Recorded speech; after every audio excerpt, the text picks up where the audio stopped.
প্রিয় ছাত্রছাত্রী, আশা করি তোমরা ভালোই আছো। এই কঠিন পরিস্থিতিতে বাড়িতে বসে তোমরা পড়াশুনো করছো, তোমাদের যাতে আরও সুবিধা হয় তার জন্য আজকে একটি অডিও ভিজুয়াল ক্লাস নেওয়া হবে। আজকের বিষয় ভূগোল, অধ্যায় উপগ্রহ চিত্র ও ভূবৈচিত্র্য সূচক মানচিত্র। আজকে যে বিষয়গুলো আলোচনা হবে তোমাদের উপগ্রহ চিত্র ও ভূবৈচিত্র্য সূচক মানচিত্রের ধারণা, উপগ্রহ চিত্র ও ভূবৈচিত্র্য সূচক মানচিত্রের মধ্যে প্রভেদ, ভূবৈচিত্র্য সূচক মানচিত্রের বিভিন্ন ধরনের স্কেলের ব্যবহার, উপগ্রহ চিত্র তোলার বিভিন্ন পর্যায়, উপগ্রহ চিত্রের বৈশিষ্ট্য এবং উপগ্রহ চিত্রের ব্যবহার ও গুরুত্ব। উপগ্রহের ধারণা। উপগ্রহ হলো এমন এক বস্তু যা নির্দিষ্ট কক্ষপথে নির্দিষ্ট সময়ে নির্দিষ্ট গতিতে গ্রহের চারপাশে আবর্তন করে। দেখো তোমরা এখানে অ্যানিমেশনের সাহায্যে বিষয়টা আরও ভালো করে দেখানো হয়েছে। মাঝখানে এটা পৃথিবী আছে, পৃথিবীর চারিদিকে বিভিন্ন কৃত্রিম উপগ্রহগুলি যেগুলো বিভিন্ন দেশ বিভিন্ন সময়ে তাদের বিভিন্ন ক্রিয়াকলাপ সংগঠনের জন্য বিভিন্ন তথ্য সংগ্রহের জন্য পাঠিয়েছে, সেগুলো অ্যানিমেশনের সাহায্যে দেখানো হয়েছে। তো আজকে যে উপগ্রহ সম্পর্কে আলোচনা হচ্ছে, এই উপগ্রহ সাধারণত দুই প্রকার। এক হচ্ছে প্রাকৃতিক উপগ্রহ, তোমরা সবাই জানো পৃথিবীর একমাত্র উপগ্রহ চাঁদ। দুই নম্বর হচ্ছে পৃথিবীর কৃত্রিম উপগ্রহ, উন্নত প্রযুক্তির দ্বারা তৈরি যে যন্ত্র বিভিন্ন তথ্য সংগ্রহের উদ্দেশ্যে পৃথিবী ও মঙ্গল গ্রহের নির্দিষ্ট কক্ষপথে স্থাপন করা হয়েছে তাকে কৃত্রিম উপগ্রহ বলে। উদাহরণ IRS, ইনস্যাট সিরিজ হলো ভারতের কৃত্রিম উপগ্রহ। ভারতের প্রথম যে কৃত্রিম উপগ্রহ পাঠানো হয়েছিল তার নাম আর্যভট্ট। কৃত্রিম উপগ্রহের শ্রেণীবিভাগ। কৃত্রিম উপগ্রহকে দুই ভাগে ভাগ করা যায়, যেমন জিও স্টেশনারি উপগ্রহ। এখানে অ্যানিমেশনের সাহায্যে দেখানো হয়েছে, দেখো যে এই উপগ্রহটা নিরক্ষরেখার চারপাশে ঘুরছে, নিরক্ষরেখার বরাবর অর্থাৎ নিরক্ষীয় অঞ্চল বরাবর ঘুরছে। ভূপৃষ্ঠ থেকে 3600 কিমি উচ্চতায় পৃথিবীর আবর্তন গতির সঙ্গে সমান গতিতে নিরক্ষরেখা বরাবর পৃথিবীর চারপাশে পশ্চিম থেকে পূর্বে যে উপগ্রহগুলি আবর্তন করে তাকে জিও স্টেশনারি স্যাটেলাইট বা ভূসমলয় উপগ্রহ বলা হয়। গুরুত্ব।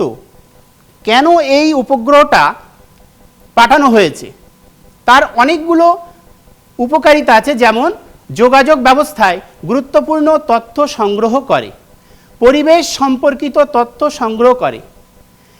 এই উপগ্রহটা যেহেতু নিরক্ষরেখা বরাবর ঘুরছে সেই জন্য 100% চিত্র গ্রহণ করতে পারে না, মাত্র 50% ছবি তুলতে পারে। উদাহরণ ইনস্যাট, মেটোস্যাট ইত্যাদি। এরপর সানসিনক্রোনাস স্যাটেলাইট। এই স্যাটেলাইটের দেখো অ্যানিমেশনে দেখা হয়েছে পোল টু পোল, অর্থাৎ মেরু অঞ্চলের চারিদিকে ঘুরছে। যে সকল কৃত্রিম উপগ্রহগুলি ভূপৃষ্ঠ থেকে 700 থেকে 800 কিমি উচ্চতায় পৃথিবীর উত্তর থেকে দক্ষিণ বা দক্ষিণ থেকে উত্তরে সূর্যের আপাতন কোণের সাথে সামঞ্জস্য রেখে পৃথিবীর চারিদিকে আবর্তন করে তাকে সানসিনক্রোনাস স্যাটেলাইট বলে, যেমন IRS, স্পট, ল্যান্ডস্যাট ইত্যাদি। এই স্যাটেলাইট পাঠানোর গুরুত্ব। এই উপগ্রহগুলি মূলত সম্পদের উপস্থিতির গুরুত্বপূর্ণ তথ্য সংগ্রহ করে। দিনে 14 বার পৃথিবীকে আবর্তন করে। এই উপগ্রহগুলি 100% ছবি তুলতে পারে। উপগ্রহ চিত্র। এতক্ষণে আমরা উপগ্রহ সম্পর্কে জানলাম, এবারে এই উপগ্রহ কি কাজ করে সেটা হলো উপগ্রহ চিত্র সংগ্রহ করে। কৃত্রিম উপগ্রহ ভূপৃষ্ঠের বিভিন্ন বস্তুর প্রতিফলিত আলোকরশ্মি সংগ্রহ করে সংগৃহীত বিভিন্ন আলোক বর্ণালী একত্রিত বিশ্লেষণ করে উপগ্রহ চিত্র প্রস্তুত করা হয়। প্রকারভেদ। উপগ্রহ চিত্র সাধারণত 3 প্রকার হয়। এক, সাদা কালো চিত্র। এখানে ছবিতে দেখা যায় সাদা কালো চিত্রটা কেমন হয়। বিভিন্ন উপাদানগুলিকে সাদা ও কালো কেবলমাত্র এই দুটি রঙেই উপস্থাপন করা হয়। এরপর ধূসর বর্ণের চিত্র। ভূপৃষ্ঠের বিভিন্ন বস্তুগুলিকে সাদা থেকে কালো 28 থেকে 256 ধরনের ধূসর বর্ণের শেডে দেখানো হয়। বহু বর্ণের চিত্র। কৃত্রিম উপগ্রহ ভূপৃষ্ঠের বিভিন্ন উপাদান থেকে বিচ্ছুরিত আলোকরশ্মির বিভিন্ন বর্ণালী সংগ্রহ করে। বর্ণালীর একাধিক সমন্বয়ে রঙিন উপগ্রহ চিত্র প্রস্তুত করা হয়। এই বহু বর্ণালী চিত্র আবার দুই প্রকার। প্রকৃত রঙের চিত্র ট্রু কালার কম্পোজিট TCC। এটা কি? এটা হলো ভূপৃষ্ঠের বিভিন্ন উপাদানের নিজস্ব যে রং রয়েছে সেই রঙের সঙ্গে মিল রেখে যে উপগ্রহ চিত্র উপস্থাপন করা হয় তাকে প্রকৃত রঙের চিত্র বলা হয়। এখানে প্রকৃত রঙের চিত্র দেখা যাচ্ছে যে এই যে সবুজ যে অংশগুলো এগুলো বনভূমি, আবার এই যে সর্পিল আকারে যে রেখাটা রয়েছে এটা হচ্ছে নদী, আবার এই যে লাল রঙের যে অংশগুলো রয়েছে এগুলো জনবসতি। প্রকৃত রঙে এগুলো দেখানো হয়। এরপর যে দ্বিতীয় যে চিত্রটা রয়েছে ছদ্ম রঙের চিত্র, ফলস কালার কম্পোজিট। এটা কি? আবার বস্তুর প্রকৃত রঙের পরিবর্তে অন্য কোনো রং উপাদানগুলিকে উপগ্রহ চিত্রে দেখানো হয়, এরূপ চিত্রকে ছদ্ম রঙের চিত্র বলে। ছদ্ম রঙের ক্ষেত্রে এখানে যে লাল রঙে দেখানো হয়েছে এটা বনভূমি। বনভূমির প্রকৃত রং সবুজ, কিন্তু ছদ্ম রঙে এটা লাল রঙে দেখানো হয়েছে।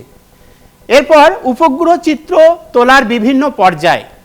উপগ্রহ চিত্র বিভিন্ন পর্যায়ে তোলা হয়। যেমন প্রথমে যে কাজটা করতে হবে সেটা হচ্ছে কৃত্রিম উপগ্রহগুলিকে প্ল্যাটফর্ম বা মহাকাশে প্রতিস্থাপন করতে হবে।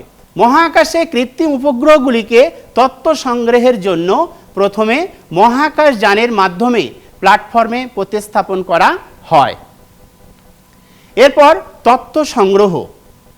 ভূপৃষ্ঠের বিভিন্ন উপাদান থেকে প্রতিফলিত দীর্ঘ তরঙ্গ, তড়িৎচুম্বকীয় আলোকরশ্মি কৃত্রিম উপগ্রহের আলোকচিত্র গ্রহণকারী ক্যামেরার সেন্সর দ্বারা সংগৃহীত হয়। 3 নম্বর যে ধাপটা রয়েছে সেটা প্রাপ্ত তথ্য লিপিবদ্ধকরণ। সংগৃহীত উপাদানগুলি থেকে প্রাপ্ত তথ্য লিপিবদ্ধকরণ ও উপাদানগুলিকে সংখ্যা আকারে সংরক্ষণ করা হয়। চতুর্থ যে ধাপ রয়েছে নথিভুক্ত তথ্য বিশ্লেষণ। সংরক্ষিত তথ্যগুলিকে কম্পিউটারের সাহায্যে বিশ্লেষণ করা হয়। 5 নম্বর যে ধাপ রয়েছে শেষ ধাপ মানচিত্র প্রস্তুতকরণ। তথ্য সংগ্রহ ও বিশ্লেষণের মাধ্যমে মানচিত্র প্রস্তুত করা হয়। এখানে এই চিত্রে দেখতে পাচ্ছ যে কিভাবে মহাকাশযান অর্থাৎ রকেটের সাহায্যে কৃত্রিম উপগ্রহকে পাঠানো হচ্ছে। পাশে যে চিত্র দেখো এটা হচ্ছে প্ল্যাটফর্ম। এখানে কৃত্রিম উপগ্রহগুলি স্থাপন করা হয়েছে। এই প্ল্যাটফর্মে থেকেই উপগ্রহগুলি ক্যামেরার সাহায্যে বিভিন্ন তথ্য সংগ্রহ করে। নেক্সট, উপগ্রহ চিত্রের বৈশিষ্ট্য সুবিধা। নিখুঁত চিত্র পাওয়া যায়। উপগ্রহ চিত্রের সবসময় নিখুঁত একটা ধারণা, নিখুঁত একটা তথ্য এই চিত্র থেকে পাওয়া যায়। প্রাপ্ত তথ্য ডিজিটাল রূপে সংগ্রহ করা হয়, অর্থাৎ প্রাপ্ত যে তথ্যগুলো রয়েছে সেটা সংখ্যা আকারে আমরা পেয়ে থাকি। সুতরাং এর থেকে আমরা হিসাব নিকাশ বা বিভিন্ন পরিকল্পনার ক্ষেত্রে এগুলো আমরা যথেষ্টভাবে আমরা ব্যবহার করি। সংগৃহীত তথ্য কম্পিউটারের সাহায্যে বিশ্লেষণ করা যায়। যেহেতু এটা ডাটাবেস সেই জন্য এটা কম্পিউটারের সাহায্যে আমরা এটাকে বিশ্লেষণ করতে পারি। তারপর দুর্গম স্থানের তথ্য সংগ্রহ করা যায়, যেখানে অন্য কোনো উপায় থাকে না। দুর্গম পার্বত্য অঞ্চল, রুক্ষ মরু অঞ্চল বা শীতল মরু অঞ্চল, বিভিন্ন স্থানে যেখানে মানুষ যেতে পারে না সেখানে স্যাটেলাইট অর্থাৎ কৃত্রিম উপগ্রহ সহজেই সেই স্থানে নিখুঁত একটা তথ্য কিন্তু তুলে ধরতে পারে। এছাড়া এই দুর্গম অঞ্চল থেকে বিভিন্নভাবে বিভিন্ন সম্পদের তথ্য, সম্পদের সংস্থান কোথায় আছে, জলজ সম্পদের বণ্টন কিভাবে হয়, সেগুলো সবটাই কৃত্রিম উপগ্রহ কিন্তু সেই তথ্য আমাদের দিয়ে থাকে। এই কৃত্রিম উপগ্রহের কিছু আবার অসুবিধাও রয়েছে। ব্যয়বহুল, অর্থাৎ কৃত্রিম উপগ্রহ পাঠাতে প্রচুর মূলধন লাগে, যেটা অনুন্নত বা উন্নয়নশীল দেশের পক্ষে খুবই কষ্টসাধ্য হয়ে যায়। উন্নত প্রযুক্তির ব্যবহার ছাড়া তথ্য সংগ্রহ করা যায় না। কৃত্রিম উপগ্রহের আরেকটা বিশেষ যে অসুবিধা রয়েছে নিত্য নতুন প্রযুক্তির ব্যবহার, নিত্য নতুন প্রযুক্তি সব ক্ষেত্রে যদি সমানভাবে পাওয়া না যায় তাহলে এই কাজ করতে খুবই অসুবিধা হয়। উপগ্রহ চিত্রের ব্যবহার ও গুরুত্ব। আমরা এতক্ষণে যে কৃত্রিম উপগ্রহ যে চিত্র গ্রহণ করছে সেটার কি কি ব্যবহার হতে পারে, কি কি গুরুত্ব থাকতে পারে সেটা নিয়ে এবার আলোচনা করব। ভূমি ব্যবহারের মানচিত্র প্রস্তুতকরণ।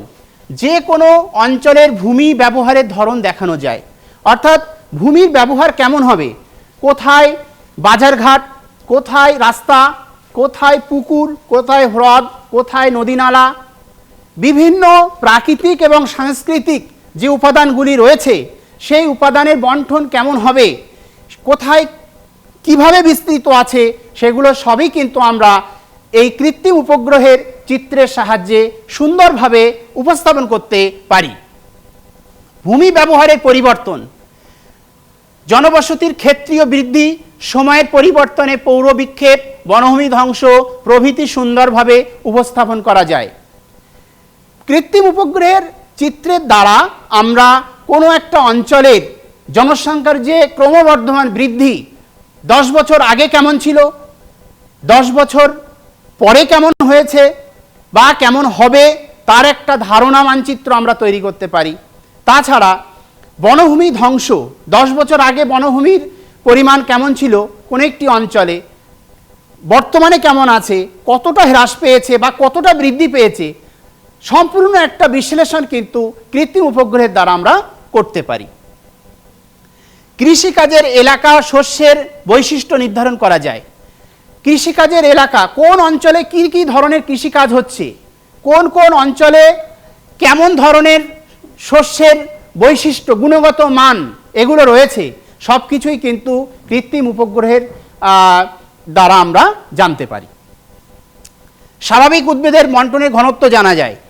কোনো দেশে কতটা স্বাভাবিক উদ্ভিদ রয়েছে, তার ঘনত্ব কেমন, কতটা প্রয়োজন, কোনো একটা দেশের বনভূমির পরিমাণ কমে গেলে যে সমস্যাগুলো হয় সেই সমস্যা দূর করতে কতটা বনভূমির প্রয়োজন, এই যে একটা তুলনামূলক ব্যাপার, এগুলো সবই কিন্তু আমরা এই উপগ্রহ চিত্রের দ্বারা সুন্দরভাবে করতে পারি।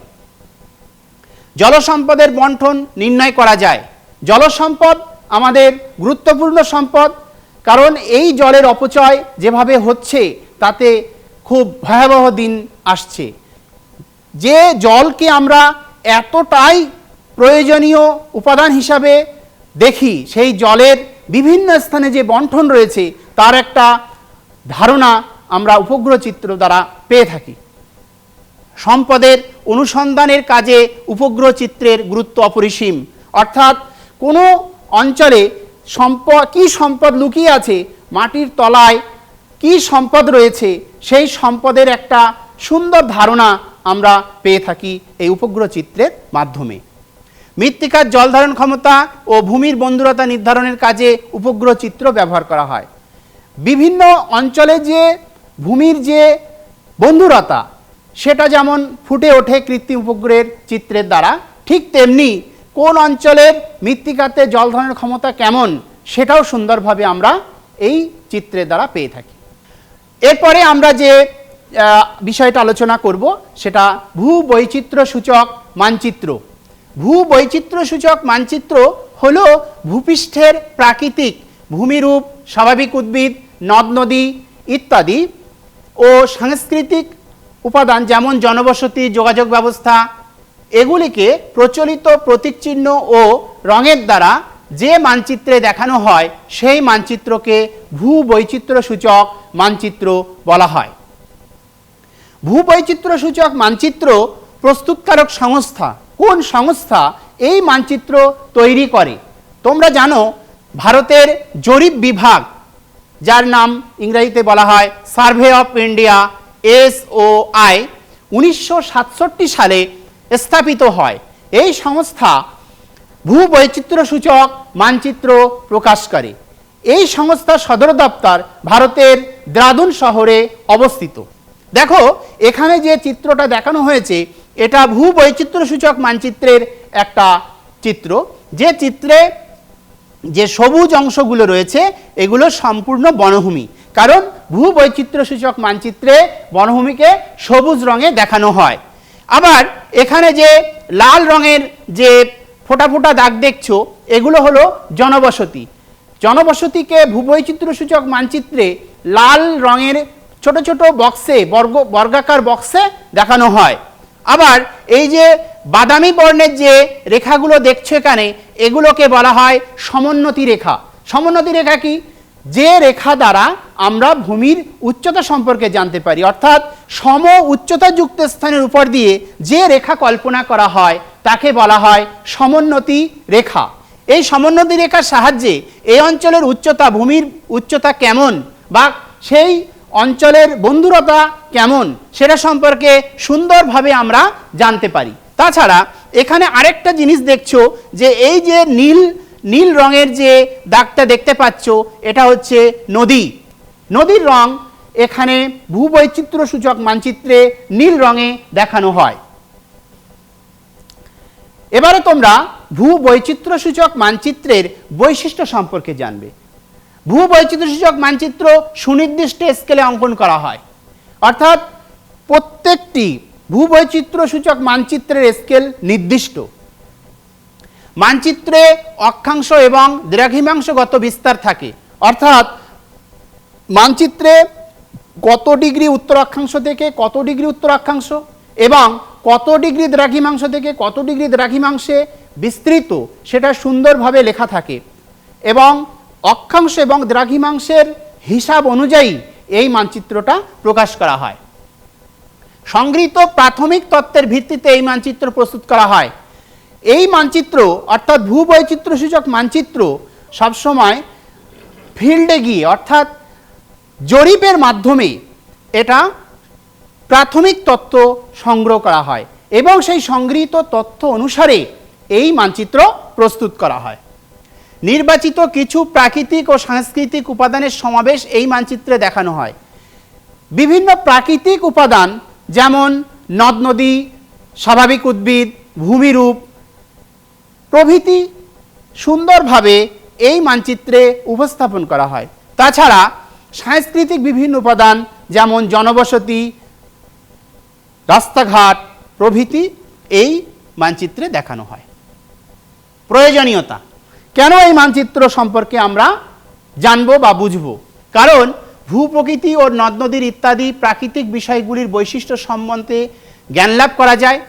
শুধু এই প্রাকৃতিক এবং সাংস্কৃতিক বৈশিষ্ট্যই জানা যায় না, এই দুটোর মধ্যে ইন্টার রিলেশন আন্তঃসম্পর্ক কেমন হবে সেটাও জানা যায়। অর্থাৎ ভূমিরূপের সঙ্গে জনবসতির কি সম্পর্ক, নদ নদীর সঙ্গে স্বাভাবিক উদ্ভিদের কি সম্পর্ক, স্বাভাবিক উদ্ভিদের সঙ্গে যোগাযোগ ব্যবস্থার কি সম্পর্ক, এর একটা আন্তঃসম্পর্ক জানা যায়। অর্থাৎ ভূমিরূপ যেখানে বন্ধুর হবে জনবসতি সেখানে কম হবে। অর্থাৎ বলা যায় ভূমিরূপের বন্ধুরতা বাড়লে জনবসতি কম হবে। আবার ভূমিরূপের বন্ধুরতা কমলে অর্থাৎ ভূমিরূপ যখন সমতল হবে জনবসতি সেখানে বেশি হবে।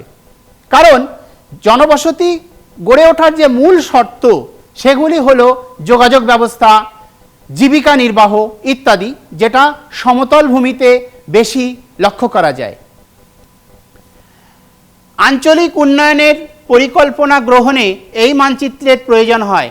বিভিন্ন অঞ্চলের যে আঞ্চলিক উন্নয়ন কেমন হবে, আগামীতে কি কি ধরনের পরিকল্পনা নেওয়া হবে তার বিশ্লেষণ করার জন্য এই মানচিত্রের গুরুত্ব অপরিসীম। সামরিক ক্ষেত্রে এই মানচিত্রের যথেষ্ট ব্যবহার রয়েছে। সামরিক ক্ষেত্রে অর্থাৎ যুদ্ধ বিগ্রহ বা কোনো বিষয়, ওই সংক্রান্ত কোনো বিষয় সম্পর্কে ধারণা লাভের জন্য এই মানচিত্র প্রস্তুত করা হয় বা এই মানচিত্রের সাহায্য নেওয়া হয়। আঞ্চলিক সম্পদ সম্পর্কে সমীক্ষা করার কাজে ব্যবহার করা হয়। আঞ্চলিক সম্পদের বন্টন কেমন হবে বা কী ধরনের সম্পদ আছে তার ব্যবহার জানতে এই মানচিত্রের সাহায্য নেওয়া হয়। নেক্সট, এবার তোমরা ভূবৈচিত্র্যসূচক মানচিত্রে যে বিভিন্ন স্কেল ব্যবহার করা হয় সে সম্পর্কে জানবে। ভূবৈচিত্র্যসূচক মানচিত্রের যে বিভিন্ন ভাগগুলো রয়েছে সেগুলো আগে তোমাদের বলে দিই। প্রথম হচ্ছে মিলিয়ন শিট, তারপরে degree sheet, half inch sheet, inch sheet, এই 4 প্রকার শিট সম্পর্কে তোমরা শুনলে। এবারে এর বিস্তার কতটা হবে? মিলিয়ন শিটের বিস্তার কত? 4 ডিগ্রি থেকে 4 ডিগ্রি। এর মেট্রিক স্কেল কি হবে? মেট্রিক স্কেল 1 সেমিতে 10 কিমি। আরেক কত হবে? 1:10 লাখ। এই মানচিত্রের সূচক মান কেমন হবে? 74, 82 ইত্যাদি। ডিগ্রি শিটের ক্ষেত্রে বিস্তার 1 ডিগ্রি থেকে 1 ডিগ্রি। মেট্রিক স্কেল কি হবে? 1 সেমিতে 2.5 কিমি। আরএফ হচ্ছে 1:2,50,000। এর সূচক মান কেমন হবে? 73D, 75 ইত্যাদি। এরপর হাফ ইঞ্চি শিট, এর বিস্তার 30 মিনিট থেকে 30 মিনিট। এর মেট্রিক স্কেল 1 সেমিতে 1 কিমি। এর আরএফ 1:1 লাখ। 75C SE এর সূচক মান। এরপরে ইঞ্চি শিট, ইঞ্চি শিটের বিস্তার 15 মিনিট থেকে 15 মিনিট। এর মেট্রিক স্কেল 2 সেমিতে 1 কিমি। আরএফ 1:50,000। এর সূচক সংখ্যা 74D/13। নেক্সট, এই যে মানচিত্রটা দেখানো হয়েছে, এখানে ভারত ও প্রতিবেশী দেশসমূহের টপোশিট সিরিজ দেখানো হয়েছে। ভারতের যে বিভিন্ন টপোশিট সিরিজগুলো রয়েছে 45, 55, 54, এগুলোকে বলছে মিলিয়ন শিট। এই মিলিয়ন শিটের আরএফ আমরা আগেই জেনেছি 1:10 লাখ এখানে দেওয়া আছে।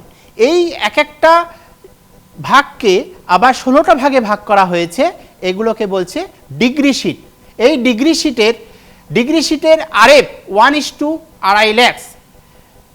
এই ডিগ্রি শিটকে আবার কোনো একটি ডিগ্রি শিটকে আবার 4 ভাগে ভাগ করা হয়েছে। এটাকে বলা হচ্ছে হাফ ইঞ্চি শিট। এই হাফ ইঞ্চি শিটের আরএফ 1:1 লাখ। আবার এটাকে আবার 16টা ভাগে ভাগ করা হয়েছে, এটাকে বলছে ইঞ্চি শিট। এই ইঞ্চি শিটের আরএফ 1:50,000। নেক্সট, এবার উপগ্রহ চিত্র ও ভূবৈচিত্র্য সূচক মানচিত্রের মধ্যে প্রভেদ বা পার্থক্য নিয়ে আলোচনা করব। মানচিত্র তৈরি, 2 প্রকার মানচিত্র কিভাবে প্রস্তুত করা হয়, তাদের প্রস্তুতের ধরন কেমন, সেটা হলো কৃত্রিম উপগ্রহের সেন্সর দূর সংবেদন প্রক্রিয়ায় প্রতিফলিত দীর্ঘ আলোক তরঙ্গ সংগ্রহ করে উপগ্রহ চিত্র প্রস্তুত করে। আবার জরিপ কার্যের মাধ্যমে ভূপৃষ্ঠের উপাদানগুলি চিহ্নিত করে অবস্থান নির্ণয় করা হয়। এরপর নির্ধারিত প্রচলিত প্রতীক চিহ্ন ব্যবহার করে ভূবৈচিত্র্য সূচক মানচিত্র প্রস্তুত করা হয়। 2 নম্বর হচ্ছে ভূপৃষ্ঠের বস্তুর সাথে সংযোগ। উপগ্রহ চিত্রের উপাদানের সাথে প্রত্যক্ষ সংযোগ থাকে না, কিন্তু ভূবৈচিত্র্য সূচক মানচিত্র যেহেতু জরিপ কার্যের মাধ্যমে করতে হয়, সেই জন্য উপাদানের সঙ্গে প্রত্যক্ষ সংযোগ থাকে। নেক্সট, রঙের ব্যবহার। উপগ্রহ চিত্র উপস্থাপন করা হয় প্রকৃত রং এবং ছদ্ম রঙে। আবার প্রচলিত প্রতীক চিহ্ন ও নির্ধারিত রঙের সাহায্যে ভূবৈচিত্র্য সূচক মানচিত্র প্রস্তুত করা হয়।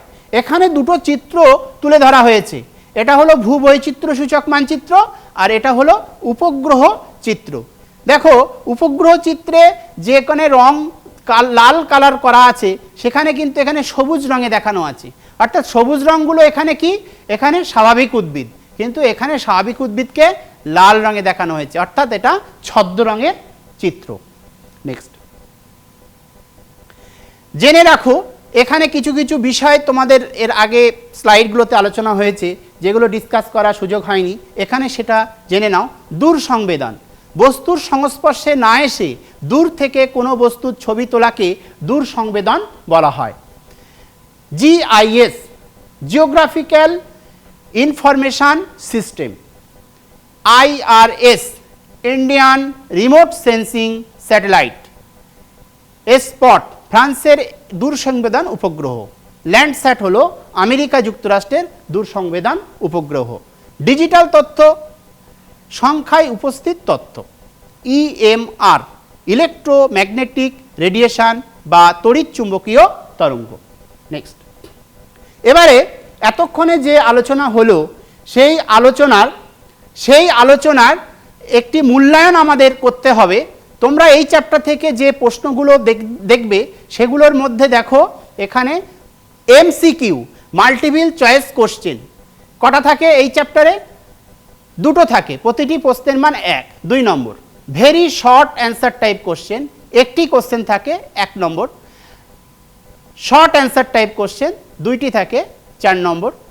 শর্ট ডেসক্রিপটিভ টাইপ কোশ্চেন একটি থাকে 3 নম্বর করে 3 নম্বর। বিশেষভাবে বলা যায় এখানে এসে টাইপ কোশ্চেন থাকে না, অর্থাৎ 5 নম্বরের কোনো কোশ্চেন এখানে থাকে না। কিছু স্যাম্পল কোশ্চেন তোমরা এবারে উত্তর করো।